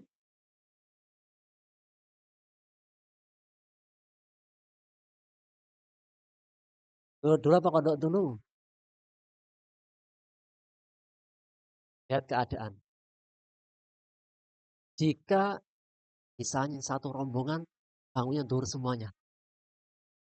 Misal kan gara-gara capek jalan kaki ke pantai Anyer. Dari sini ke Anyer berapa jam? Hah? Ini jelajah alam. Tapala, Pak. Tapala, ya. Jelajah alam. Artinya Pak, subuhnya lewat sampai itu.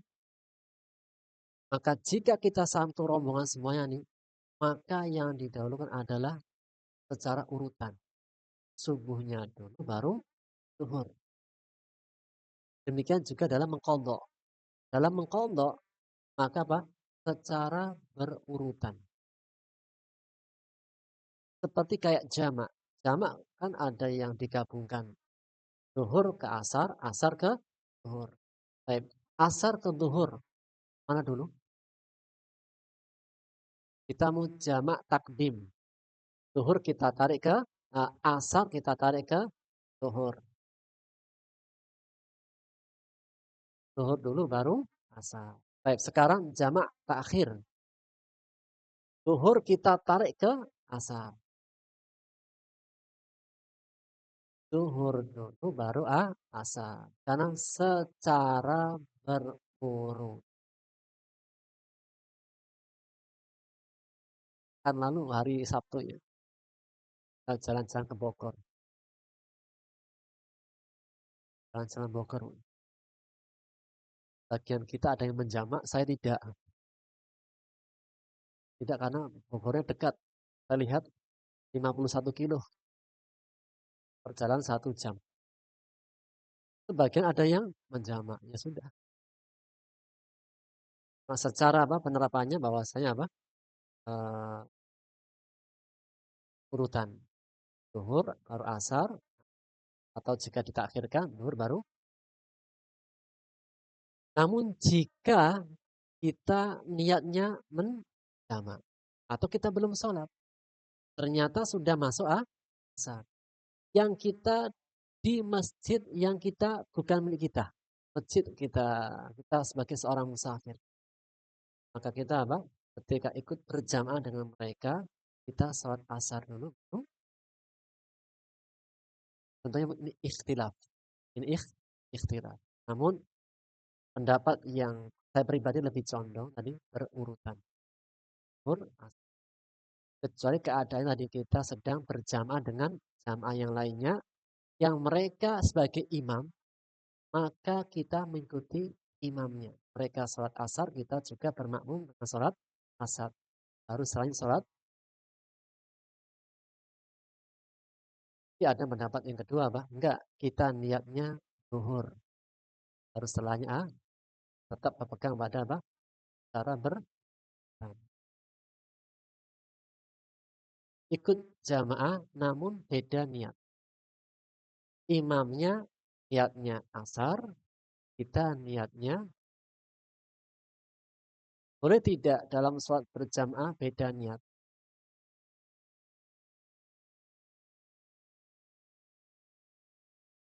Boleh tidak? Boleh. Nah, beda niat, bukan beda sholat. Seperti kisahnya Mu'ad bin Jabal. Mu'ad bin Jabal ini ketua uh, ketika Islam baru tersebar, maka tidak semua itu bisa menjadi pengajar. Maka di antara pengajar yang ditunjuk adalah Mu'ad bin Jabal. Dia mengajarkan satu suku dia sebagai gurunya. Mu'ad bin Jabal ini seorang sahabat yang nggak mau ketinggalan sholat bersama Rasulullah. Maka beliau apa? Sholatnya bersama Rasul. Selesai sholat, dia langsung balik ke kaumnya. Dia sebagai imam. Kemudian beliau sholat bersama kaumnya. Dia yang imam, pada sudah sholat. Imamnya sebagai apa? Sunnah. Sholat sunnah. Makmumnya sebagai sholat. Ya apa? Dalam fikihnya, dalam satu jamaah itu boleh beda niat. Bukan beda masalah gerakan. Kalau masalah gerakan, kita wajib mengikuti imam. Atau misalnya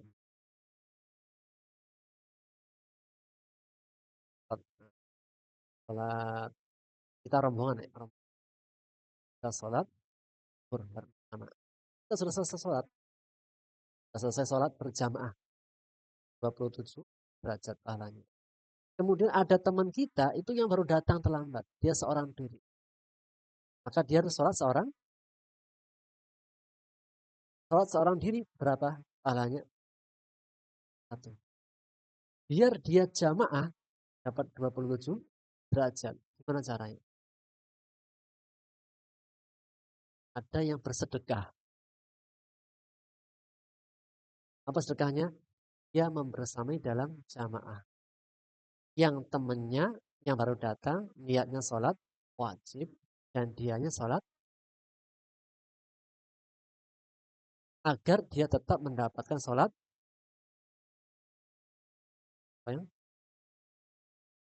meskipun dia sudah sholat. Tapi dia apa? Sholat untuk apa? Membersamai dia dalam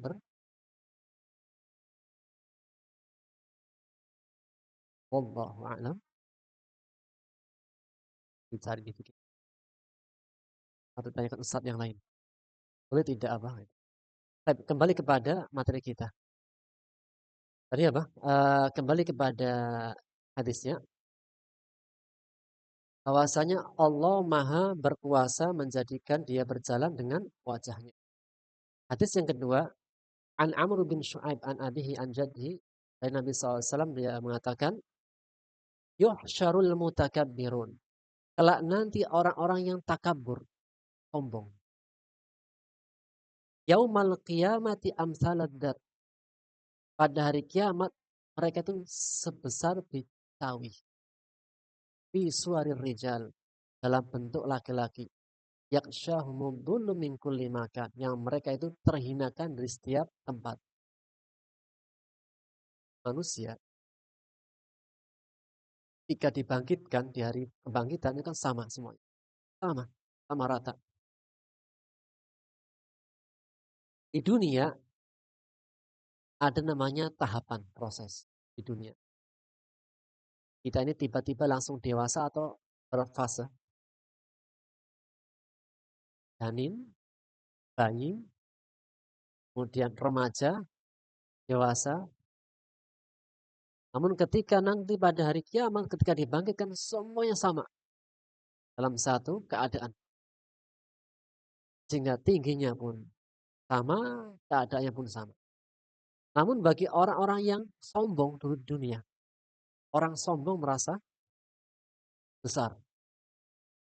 Sampai Allah mengatakan, jika engkau bisa menembus langit, dan juga bisa masuk ke menembus bumi, lakukan. Allah mengatakan kepada orang-orang yang, maka orang-orang yang sombong pada hari kiamat dibangkitkan dalam keadaan kecil-kecil nanti di padang mahsyar. Yang mereka itu akan diinjak-injak, mereka itu akan dikelilingi oleh kehinaan dari setiap. Hal ini menegaskan tentang ayat tadi, bahwasanya mereka ketika di hari akhirat masing-masing tandanya. Dan di antara tanda yang lain, wajah yang menghitam dan mata yang biru. Wajah yang menghitam, tertunduk hitam. Wajah-wajah yang hitam itu tandanya orang yang neraka. Kapan? Di padang mahsyar dan di dunia. Wajah itu hitam, murung, dan beberapa ayat disebutkan swadat wujuhum, jika wajah mereka menjadi hitam. Adapun bagi orang-orang yang beriman, ibiyaddat wajah-wajah mereka pun berseri. Ya, wajahnya orang-orang yang beriman, wajahnya orang-orang yang mereka dulunya basah dengan air wudu, wajahnya akan Dawim, putih berseri bersinar. Namun wajah mereka yang tidak pernah tersentuh oleh air wudhu dan mereka tidak memiliki dosa kesyirikan, kekufuran, wajah mereka hitam. Dan itu diantara tanda-tanda di antara tanda pada hari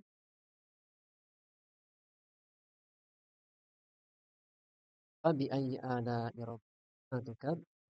Maka pada hari itu terdapat nikmat dari Rabbmu.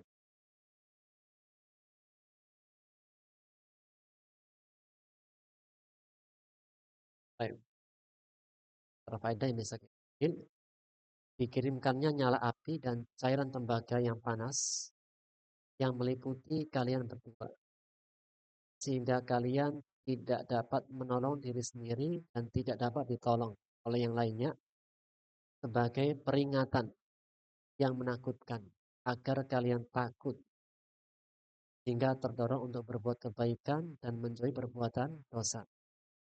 Peringatan api neraka dan siksanya adalah nikmat bagi seorang.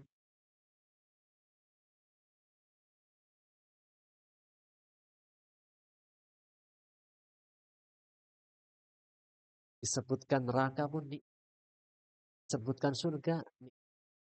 Ya, seorang mukmin setiap keadaannya senantiasa melihat rahmat.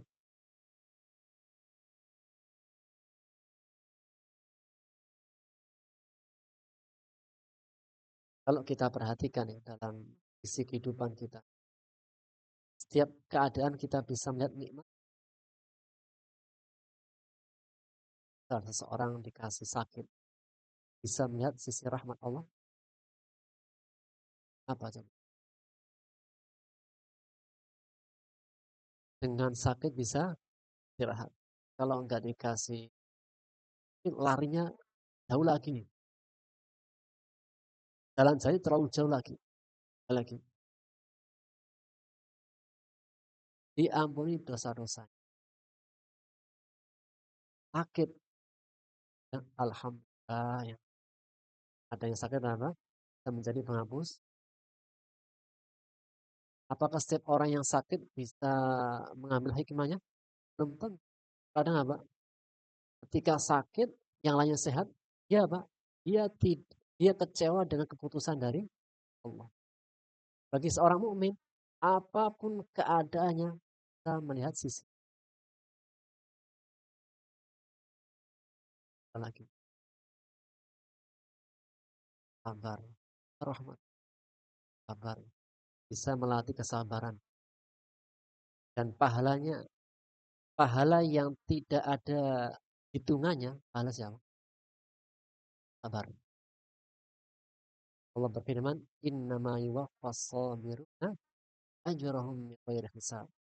Sesungguhnya balasan orang-orang yang sabar tidak ada hisab, tidak bisa dihitung, tidak ada perhitungannya. Sesuatu yang tidak bisa dihitung menunjukkan banyak atau sedikit, banyak. Bahwa antara balasan yang sangat banyak yang tidak ada batasan dan itu adalah pahala karena dari apa kita bersama sakit. Sabar itu pertama kali kena sakit, mengatakan pertama kali yang keluar dari lisan adalah kebaikan. Sabar, tandanya orang sabar ketika dikasih ujian, apa ucapannya? Ketika sakit, kemudian dia sabar, itu yang terucap apa? Alhamdulillah ala kulli. Segala puji bagi Allah atas setiap keadaan. Dikasih ujian, mampu bersabar. Apa ucapannya? Kasih ujian. Mau keluar acara, mobilnya tabrak. Sabar, sabar. Apa ucapan sabarnya? Qadarullah wa ma syaa. Ucapan apa? Yang menunjukkan sabar. Allah mentakdirkan. Insya Allah, jika Allah berkehendak, pasti terjadi dan semua pasti yang terbaik. Apalagi ujian. Setiap melihat ujian, itu melihat dengan sisi, dengan ainur rahmah, dengan penilaian rahmat dari misalnya seorang yang setiap dikasih ujian, nanti mengucapkan yang terbaik yang Allah pilihkan. Kalau ada seorang raja, raja yang dia itu punya asisten. Setiap kali rajanya punya masalah, asistennya bilang, al khairatu fima ikhtarahullah. Yang terbaik wahai raja pasti yang Allah. Setiap kali ada masalah, pasti jawabannya yang terbaik adalah Allah. Kira-kira kalau sebagai raja, setiap apapun ujiannya, asistennya bilang yang terbaik yang Allah pilihkan. Sampai raja itu ketika dia punya ujian, sebelum asistennya datang, sudah bisa nebak. Pasti ngomong ini. Seorang jamaah curhat sama ustadznya. Setelah curhat, cerita panjang. Pasti jawabannya apa? Sabar dan ikhlas. Oh, itu doang Ustadz. Iya, satu. Bahkan terkadang yang curhat, sebelum curhat, dia sudah tahu jawabannya. Pasti jawabannya apa? Sabar dan ikhlas. Maka si raja ini pun apa? Suatu ketika dia masuk di kebun buah-buahan, biasanya dikupasin, kupas sendiri. Ketika dia mengupas, ternyata tangannya terluka dengan pisaunya. Ketika terluka dengan pisaunya, datang asistennya langsung. Yang terbaik raja yang Allah pilihkan. Kira-kira raja gimana? Marah. Udah emosi, udah kesel. Akhirnya rajanya dibawa ke pengobatan dengan segera. Ketika dibawa ke pengobatan, sudah diobati, sudah diperban dan sebagainya, beberapa hari tidak kunjung. Ketika dibuka ternyata terjadi panas, infeksi. Asisten datang, yang terbaik yang Allah pilihkan. Sampai akhirnya ketika didatangkan dokter yang ahli dalam tangan jarinya, ternyata dokter yang dihadirkan semuanya sepakat ini ya, parah. Mau tidak mau harus diambil. Asistennya yang terbaik raja yang Allah pilihkan. Kali ini rajanya nggak mau. Belum bisa menerima dan mengatakan tolong penjara.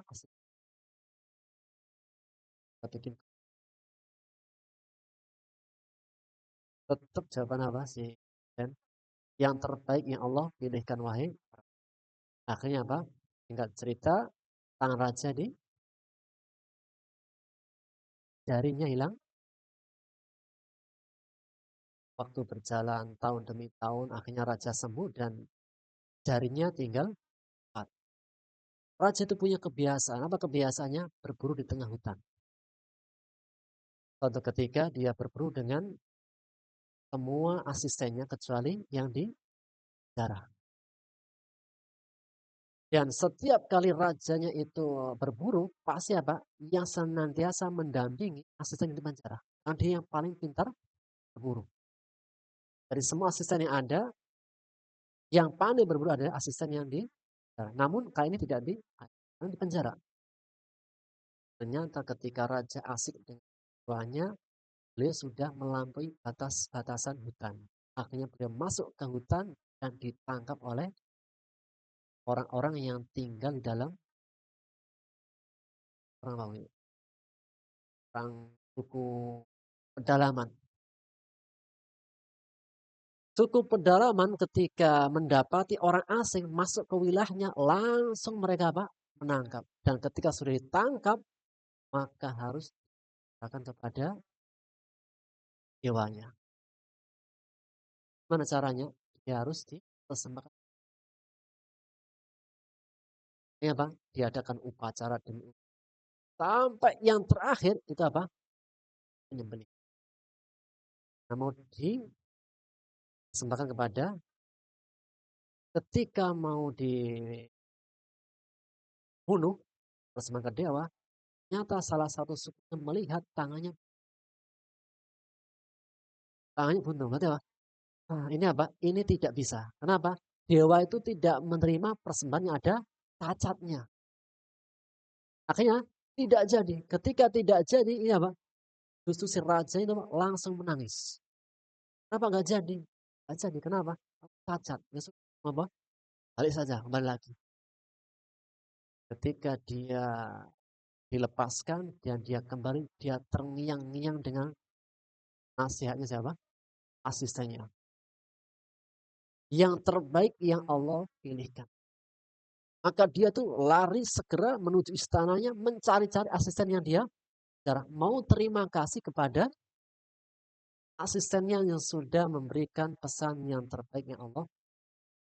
Ketika sampai di istananya, dia langsung minta segera datangkan asisten saya penjara. Ternyata Pak, ucapannya sampai di hadapannya, dia menangis, dia berterima kasih, dia pokoknya apa, memberikan pujian yang luar biasa. Dan asisten. Kenapa menangisnya? Alhamdulillah waraja. Biasanya kalau berburuan, dalam memburu, dari semua asisten yang mendampingi adalah seandainya saya tidak di penjara, maka yang menjadi gantinya adalah saya. Karena pokoknya dalam masa berburu itu saya mendampingi. Dengan saya di penjara, alhamdulillah saya tidak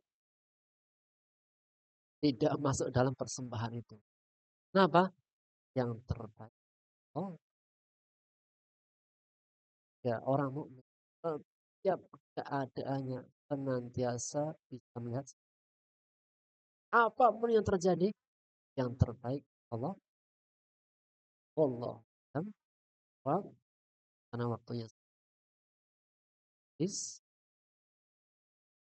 kita cukupkan pertemuan kita pada pagi hari. Yang dari semua yang Allah sebutkan dalam surat Ar-Rahman adalah tegaskan ala peringatan tentang neraka, tentang kematian, tentang nikmat, semua adalah atas dasar rahmat dari demikian Allah alam bisawab. Kita akhiri dengan doa kafaratul majlis. Subhanakallah.